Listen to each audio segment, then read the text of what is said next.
Bhagavad Gita, chapter 6, verse 26.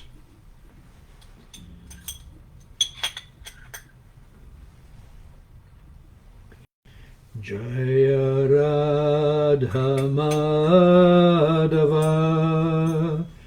Kunja Bihari.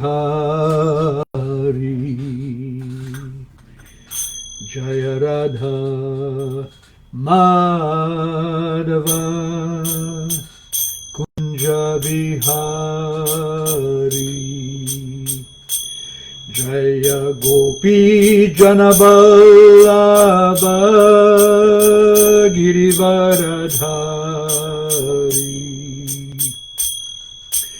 Gopi Janaballabha Girivaradhari.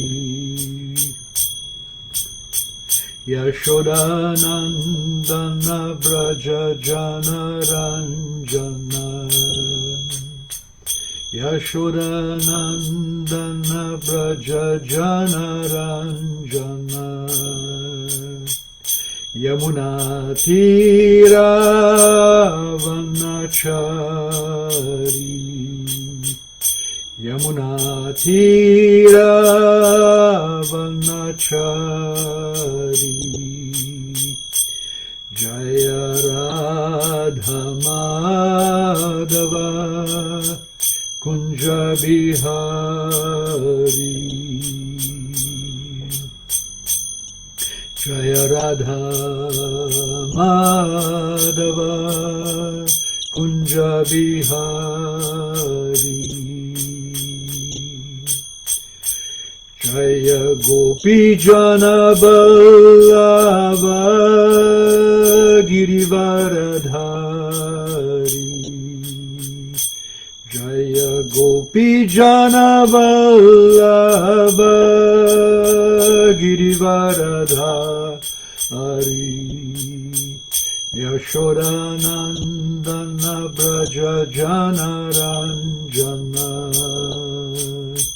Yashodanandana Vraja Janaranjana. Yamuna Tira Vanachari. Yamuna Tira Vanachari. Jaya Radha Madhava Kunja Bihari.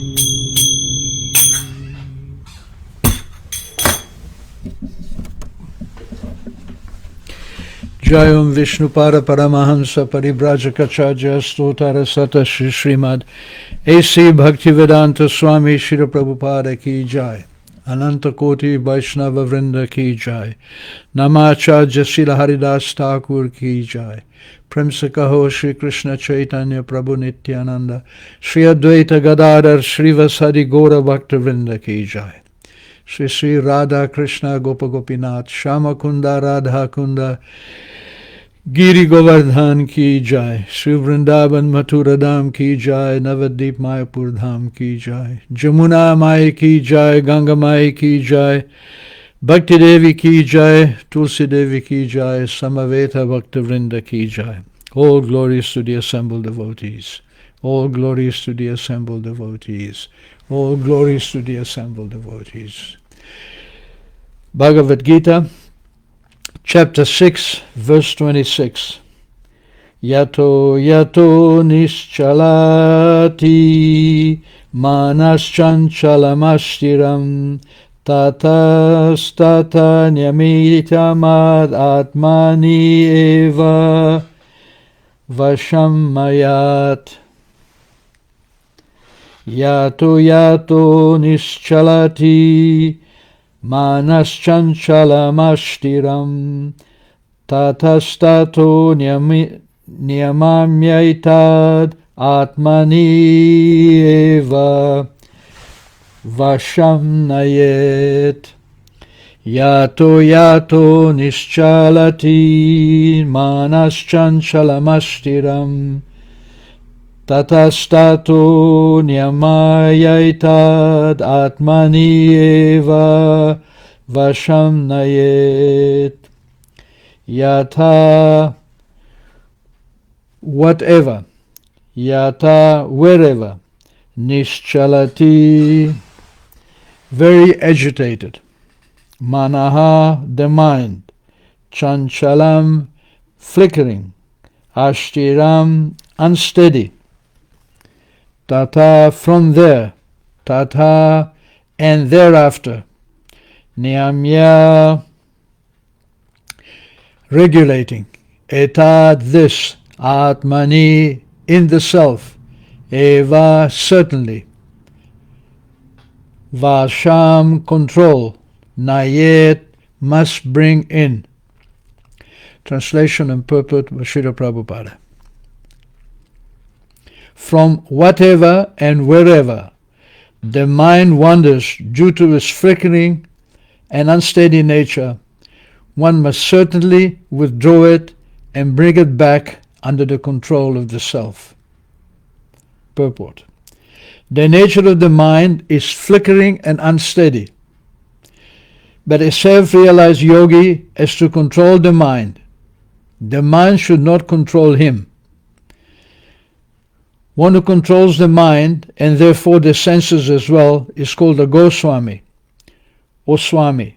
And one who is controlled by the mind is called a Godasa, or the servant of the senses. A Goswami knows the standard of sense happiness. In transcendental sense happiness, the senses are engaged in the service of Rishikesha, or the supreme owner of the senses, Krishna. Serving Krishna with purified senses is called Krishna consciousness. That is the way of bringing the senses under full control. What is more, that is the beginning, that is the highest perfection of yoga practice. Yato yato nischalati manas chanchalam astiram tata tata niyamam yaitad atmani eva vashannayet. So Krishna continues to explain the process of Sankhya Yoga. This is the 6th chapter. Sankhya Yoga is one of the Saddarshana, or 6 philosophical paths that one can practice by studying the Vedas. Originally, Sankhya Yoga was taught by Kapila Dev to his mother Devahuti. That is there in the 3rd canto of Srimad Bhagavatam. And then later on, an imposter Kapila appeared on the scene in India. He's called Nirishwar, or not God, Kapila, because the original Kapila was an incarnation of God, directly the Supreme Lord. But Nirishwar Kapila was an imposter, and he taught Sankhya philosophy. Basically, Sankhya philosophy taught by Kapila, the imposter, is that there is no God in control. Everything is happening by the working of material nature. From material nature, the living entities come, and the business of the living entities is to enjoy the fruits of material nature. But real Sankhya Yoga teaches that beyond material nature is the Supreme Lord. Material nature is his nature. And in the Gita, Krishna says that his nature is spiritual, transcendental. Even though it acts materially, if we connect this material nature to the Supreme Lord in the process of service, or in other words, if we work with material nature according to the instructions of Krishna, who owns the material nature, then that same material nature becomes transcendental. Daivi I Esha Gunamaya, Krishna says. That the Gunamaya, the material nature, is Daivi, it is spiritual.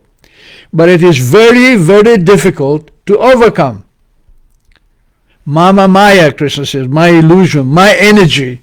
Durat Yaya. Du means difficult, and Yaya means to go. It is very difficult to see Krishna beyond the material nature. But there is an easy process. Krishna says, Yam eva mam prapadyante mayam tatam tarantite. One who surrenders unto me can easily overcome this material nature. Surrendering means to use the material nature for what it is the purpose of material nature. Material nature is a creation of Krishna to give the living entities who are rebellious of Krishna, who want to imitate Krishna, a chance to concretize and to live out their independent desires. But because the living entity is an eternal servant of God, he may forget, I may forget that I'm a servant of Krishna, you may forget. Indeed, we live in a world where 99.99% actually forget that they are servants of God. Even if they have religion, they practice the religion to satisfy their material desires. Their independent activities, their independent creation, family, friendship, love, country, nation, this independent construction is their reality. And that religion, mainline religion like Christianity, Islam, Hinduism, Judaism, Buddhism, mainline religions cater to this construct. And the main quality of this construction is independent of God. Or if God actually exists, he is there to satisfy my desires. In other words, if I act piously, if I act according to the mainline religious principles, then God is bound to give me the results. But that's not always the case. For example, you may be sick and you may be able to afford the best doctor, the best medicine, the best hospital, but you can still die. So the medicine, the hospital, and the doctor are not in themselves sufficient to guarantee your health. There is a superior authority. And that superior authority is explained in Bhagavad Gita as Krishna. And that superior authority is revealed to you when you work in cooperation with that authority. What is the first step? The first step is to accept that God exists. In every religion, God exists. But God doesn't exist to serve our ends. Or if we simply accept that God is the supreme power to satisfy our material desires, then that is what we get. We get satisfaction of material desires. Except there is a big problem with the construction of material desires. And the problem is that they are temporary. Therefore Krishna says, Abrahma Bhuvana Loka, from the topmost planet in this universe to the lowest planet, Punar Avartino Arjuna, is a place where the living entity keeps returning. How do we keep returning? We keep returning because the body is temporary. We're going to run out of time.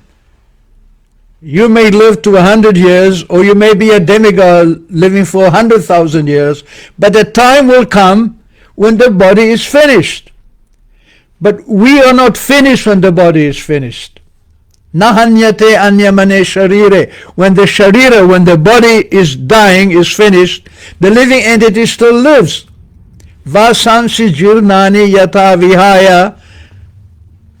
Just like we give up the old clothes and get new clothes, tata sharirani vihaya jirnani samyati anyati navani day. In the same way as we change our old and worn out or dirty cloth for new, clean cloth, in the same way when the body becomes old and useless, we get a new body. And this is called samsara. Samsara means then we move within the material creation from the lowest position to the highest position. This is how it works. When you're in a middle position, when you take birth, when you come to the human form of life, which is not very easy to get, you look around you, there are billions of living entities. 8,400,000 species of living entities. Only one of them is human. And there is many, many more non-human living entities than the whole human living entities. So durlabha manavajam, the birth as a human being is very difficult. When we come to the human form of life, then we are being controlled by demigods above us. We perform sacrifices for the pleasure of the demigods. This is the whole idea of material life. Even if we don't believe, we have to believe that somebody is sending the rain, somebody is sending the sunshine, the moonshine, the seasons. Everything is working according to a plan which is beyond our control. When we recognize that and pay attention to it, according to the Vedas, we offer in sacrifice, then those that exploit us, those demigods that accept the offering of our sacrifice, they become indebted to us, because by our work they are enjoying. So they become heavier and they sink down over a span of many, many millions of births and rebirths. And the living entity who is being exploited by others, he becomes lighter because he's paying, he's unburdening himself. He's performing austerities for the pleasure of others, so he's becoming free from the reaction, he's becoming free from the entanglement. He's no longer bound to somebody. He has paid up, and he becomes lighter and he moves up. Therefore, the more we perform austerities, the more we serve others, the more we are exploited by others, the more we move up. We become lighter and lighter. And as we move higher and higher in the scheme of things, then we exploit those who are below us. And then we become heavy and we come down. So this going up and down, it is like a seesaw. One side is up and one side is down. One side is up, one side, and this is going on birth after birth after birth. So, and the key to this, the key to understand, because if you don't understand the situation, if you don't understand that the body is temporary and that the soul is eternal, and it is entangled in a cycle of birth and death, and it is entangled in a situation which will not guarantee pleasure, it will not guarantee eternity, it will not guarantee knowledge, and these are the things which we are hankering for. We want to live forever because we are eternal. But if we identify with the body, and even if we become detached from the body, it is a traumatic experience to take another birth. What to speak of 1,000,000 births, of 1,000,000,000, again and again and again. So this cycle of samsara, going up and coming down, is like a seesaw. So Krishna says the key to unraveling this is to control the mind, because the mind is the central point for our senses. The business of the mind is to accept and to reject. So Arjuna is being taught by Krishna that wherever the mind goes, Krishna says, because it's flickering, you withdraw it. But it's not so easy to do. It's not so easy to do. So, for example, later on in this chapter, Arjuna, he answers to Krishna. He says, Chanchalan hi mana Krishna, pramati balavadridam. That the mind is chanchala. It is flickering. It is accepting and rejecting. Today you feel good, tomorrow you feel depressed. Tasyaham nigraham manye vayur eva suduskaram. Arjuna says, my dear Krishna, you're advising me to control my mind, like in this verse, but frankly I'm telling you that my mind is too unsteady, too flickering. I think it's easier to control the wind than to control the mind. Now, what chance do we have to control the wind? If there's a hurricane, can you stop it simply? No, there is no chance. So this is Arjuna's point. So Krishna actually agreed with Arjuna. He said, my dear Arjuna, asamshayam mahabaho mano durnigraham chalam. I agree with you. It is definitely very difficult to control the mind. Durnigraham. Dur means difficult to control the mind. But abhyasena tu konteya vairagena chagriyate. But, however, Krishna says, it is possible by practice and by detachment. So what is detachment? Detachment is to become free from any activity which entangles me more into the material world. For example, we have to eat. It is not our food. We have not created food. We have not, even if we become vegetarians, still we are taking something to sustain us that doesn't belong to us. Therefore, use the mind to understand that this food that I'm taking belongs to Krishna. Therefore, you thank Krishna. Before you eat, you offer it to Krishna. Even if you cannot make an official offering, physical, at least within the mind. I remember as a brahmachari, they taught us that whenever you drink something, for example, I was living in Calcutta in the summer, it's very, very hot, so we would stop and drink a coconut. But so you cannot make an offering in the middle of the road. So you have this coconut, but before you drink it, in your mind you say, Sri Vishnu, Sri Vishnu, Sri Vishnu. What does that mean? It means you acknowledge that the coconut is coming from Krishna. You are thanking Krishna. Therefore you're being honored. You're not being a thief. This is the whole idea of offering. We are not particularly vegetarian. We are Krishnatarian. We recognize that the food is being given to us by Krishna. We don't unnecessarily kill animals. We don't unnecessarily eat meat because we understand that the living entities are moving through a process of progress. They're progressing through a process of life and death, and those living entities in an animal form also have a right to live. And above all, Krishna gives us permission to eat what is our food, and our food is grains, water, vegetables, fruits. Therefore Krishna says, Patram, Pushpam, Phalam, Toyam, the food in these categories, vegetarian categories, vegetables, fruits, milk. So, yo me bhakta prayachati, you offer me this in devotion, tadaham uparitam ashnami prayatatmanaha. If you live a clean life and you actually make a proper offering to me, I accept it. And then that food becomes free from the reaction. Because you're not stealing, you're begging from Krishna. You're thanking Krishna for what he gives you. That gives you frees your consciousness from being entangled in material life. So the mind is the key.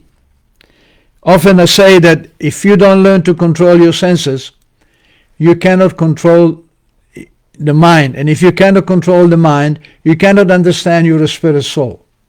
Now, you're in the body, which is like a machine. Krishna is there within our heart. And this machine of the body is a temporary situation. We are the driver of this body. Ishvara sarva bhutanam riddesha juna tishtati. Krishna says that the supreme controller is in your heart. Brahmayam sarva bhutani, every living entity is moving here and there. Yantra arudani maya, in a machine made of the material energy. It's like if I'm driving a car. I'm in control of the car. The car can take me from point A to point B. It's very useful. But I am not the car. When the car's necessity is finished, when the car has taken me from point A to point B, we leave the car and we go on with our lives. So similarly, this material body is meant to take us from point A, material illusion, material identification, to point B, understanding our spiritual nature and our relationship with Krishna. And the whole material creation is designed by Krishna to push us in that direction.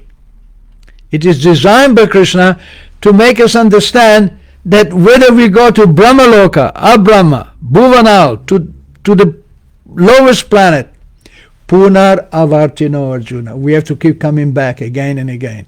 Mamupetya, if you achieve me, Krishna says, Mamupetya too, however, too, if you accept, if you achieve me, Mamupetya, Konteya Madhya Arjuna, Punar Jamana Vidyate. You don't have to take another birth. Simply by understanding my eternal relationship with Krishna, we board the boat that will cross over the ocean of material life. Simply by understanding our relationship with God. Jamma karma chame divyam. Simply if you understand that Krishna has the power, that Krishna has come to this material world, and he has spoken the Bhagavad Gita, and he has performed his pastimes and activities just to attract us, just to make us come to the point that, yes, I understand, I am your eternal servant, please help me. From that moment on, if you understand that Krishna has the power to liberate you from the material world, then success is guaranteed. And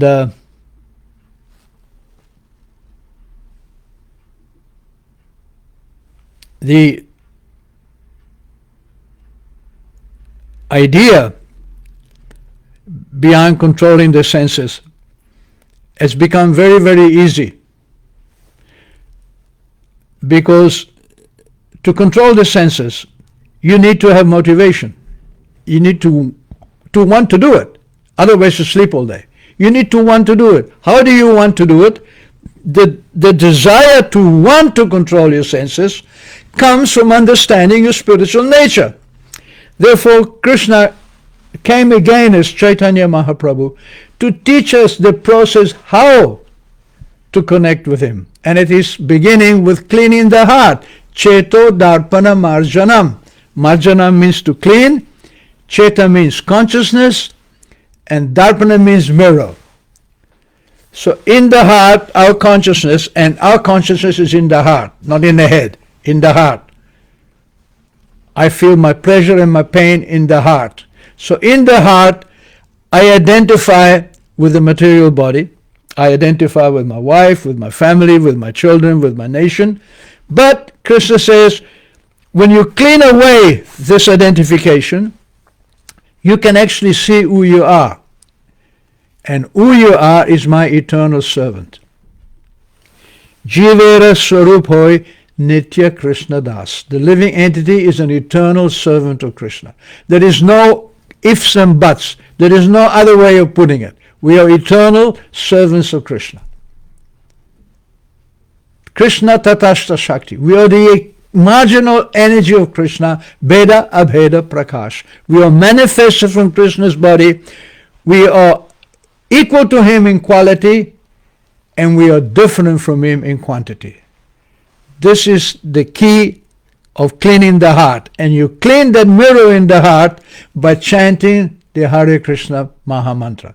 By chanting Hare Krishna, we are simply saying, my dear Krishna, please, please help me. Please release me from this illusion.